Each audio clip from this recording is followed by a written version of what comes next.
3 minutes past the top of the hour. Good morning. Happy Friday to you. Welcome back to the KIX 96.5 Morning Show.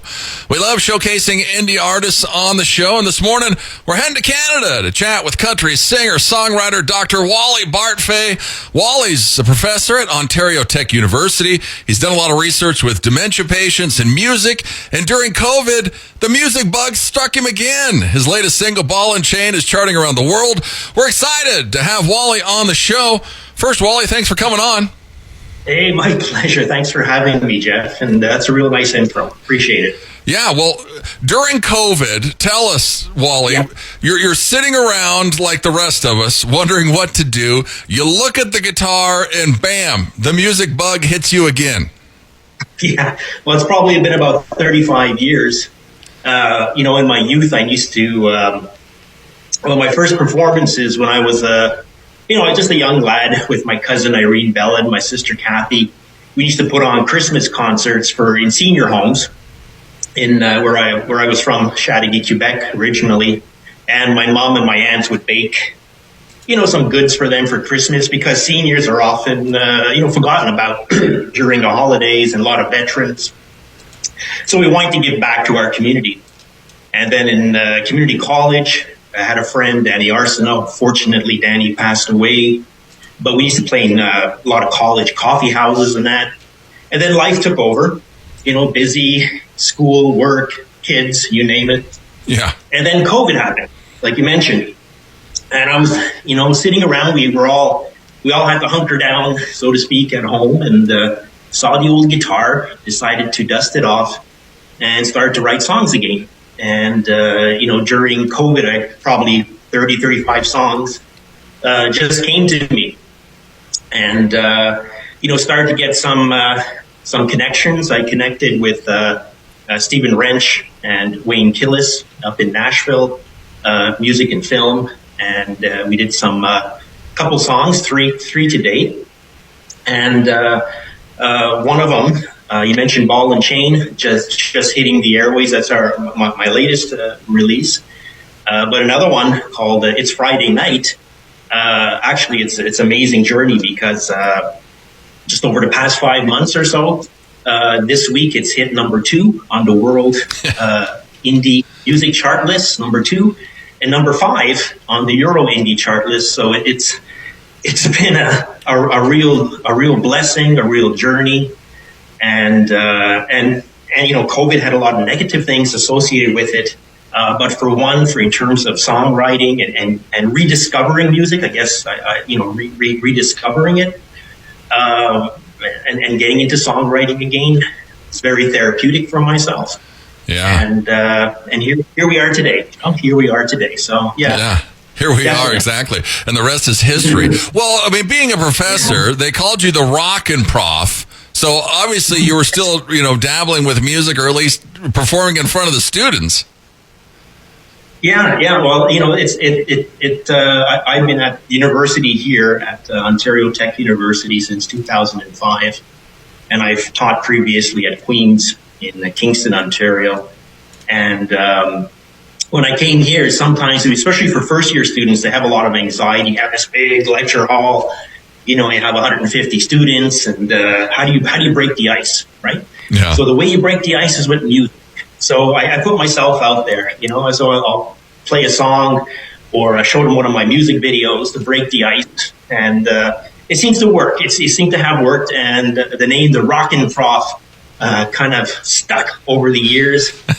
So that's how I'm AKA the Rockin' Prof. So I like music, and some of my research as well that you mentioned at the intro, and thank you for that, has been looking at the music as a non-pharmacological interventions with patients with dementia. And it really started with my dad. He suffered from vascular dementia. He passed away last year, unfortunately. And ironically, he passed away in the very, very same nursing home he was admitted that we used to play as a child, give Christmas concerts in.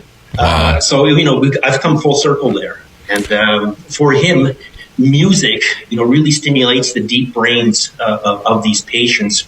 And for him too, we used to sing old folk songs and what have you.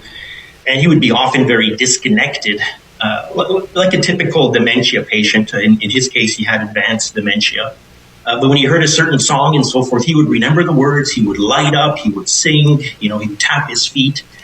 And, we've done some work with some colleagues at Ontario Shores Hospital here in Whitby, Ontario, looking at music. It's as a non-pharmacological intervention for controlling something called BPSDs in patients with dementia. BPSDs is just a fancy word for saying behavioral and psychological symptoms of dementia. There's a lot of them: agitation, aggression, pacing, and so forth. And instead of medicating them, we've tried to make some personal music lists based on their music genre that they like, based on talking to family members, put together a playlist, and we did some nice studies on this, and looking at how it's calmed them down really and helped them to reconnect. I know my first sort of clinical experience was probably back in the 80s at a place called the Douglas Hospital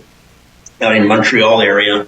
And there was this lady. She was 76, advanced Alzheimer's, and her daughter was, she was very disconnected, disassociated. Her head was always down in the chair. And I read somewhere in her chart that she plays the piano. And I said to the daughter, let's roll her to the piano. We put her hands on it, and she felt the keys, and then she started to play. And she played for like an hour and a half. And the only reason we had to stop her, because lunch was coming, okay? But she rewoke. It was like it was like her whole mind and everything, all of those old music and those old tunes. She just started to play and play and play and play, and you can see the joy in her eyes. So that was my really first experience with music, having healing properties. Yeah, music is great. We all know it's great for the heart. It's great for the soul. It's great for the mind as well. And we're only starting to realize how we can use music, to benefit people with various disorders. And as a form of medicine, it really is a form of medicine. Yeah, I lost my mother-in-law last year in July, and same thing, dementia, and we did that the last couple months of her life. We would just sit there and listen to the songs that she enjoyed, and even like the last week when she was just laying there, she couldn't even talk, but you'd play some of her songs and even her childhood songs because her short-term memory was completely gone, but we played an old Irish tune that her mom used to play for her, and her eyes would light up. You could see that her brain was going. That's right. But nothing's there. But then you play a song, and all of a sudden, the joy. She lights up. It was amazing that you're like, she's still there. But yeah, it's true that music really does touch people in ways that we haven't even begun to think of it. If you do these fancy brain scans like CT scans and so forth, and you look at a patient with Alzheimer's or other forms of dementia, there's about 100 different forms out there, and you scan their brain when they're just in that, without listening to music. There's not a lot of colors happening on these scans, and all of a sudden you start playing some of their songs that they remember from their youth, and their brains just light up. It's like a totally different brain. It comes alive, and even if they lose the ability to speak, which often happens, with advanced dementia, like you mentioned, you could see the expressions of joy and pleasure and so forth that it brings to them, and it helps them to recall many past memories, or like reminiscent therapy, if you want, via music. I'm glad you also had that experience and saw the benefits of music, with your own family member. I think music has a lot of things that we still need to discover. Yeah, well, and it's such a hard thing when you're dealing with somebody with dementia to see a positive sign come from anything is awesome. Yeah. So I mean, if you're out there, go check out Wally. He's on Facebook, TikTok, Instagram, YouTube, you name it. He is there. Go to Spotify, check out his latest stuff on YouTube. He's got all kinds of stuff. And you just put out like 3 new songs in the last couple of weeks, Wally. He definitely, the resurgence is on. Your wife, what does she think of all this, Wally? Well, my wife plays piano because she taught herself. My wife's Emma. She's also a professor in epidemiology, and she's into the classics. She's a classic piano. Her idol is Wolfgang Amadeus Mozart. So if it's not Mozart, it doesn't doesn't connect with her. But I have two boys, older boys, and they're really excited and so forth. And probably my biggest fan out there is my mother. She's 87 years old. Every time I say something, just booms her eyes, and so forth. And she also has some health challenges, but you can see that. So it's great.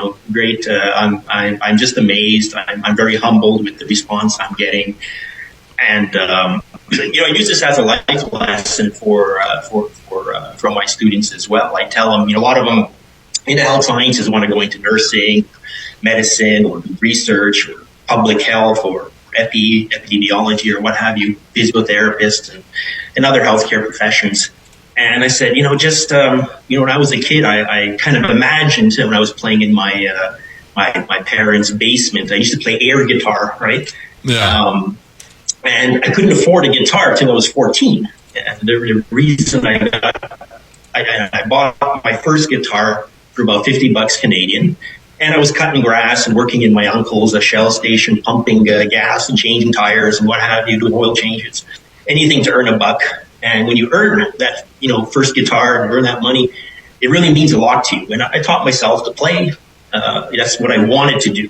I wanted to play. So I taught myself guitar and played the accordion and later piano and, other instruments along the line. And the message to students is, you have a dream, you want to do something, just do it. Don't let anything discourage you. Don't surround yourself with negative people. There's an awful lot of negative people out there, and they're just destroying our planet. Surround yourself with positive people, and you will reach your dreams, and do what you want to do that gives you joy and pleasure in life. Exactly. It's never too late. That's why I'm sitting here. I'm following my dream. It's never too late. Go and do it before it is too late, and then you're kicking yourself because what the hell was I doing? But how, you mentioned Stephen Wrench in Nashville. You're in Ontario, Canada. How do you hook up with Stephen in Nashville? Oh, God, it's, the last song, I just recorded, I'm actually in my basement. This is my little mini studio back here. And I got some new mics and so for a little bit better quality mics and so forth. But actually, you mentioned how did I hook up with Stephen Wrench? It was actually on Facebook. I noticed that he had some sort of a Facebook, and I saw a musician, producer, so forth. So I just bounced him a little message. This is my name, and I sent him a couple of my songs, and he said, there's something there, and but he said you have to get it into studio. You have to get sort of radio quality, and there's only so much you can do in a home studio. Yeah. And ever since I hooked up with him, things have been on fire, literally on fire. Yeah. Yeah, go and check out his YouTube page. Go and look him up.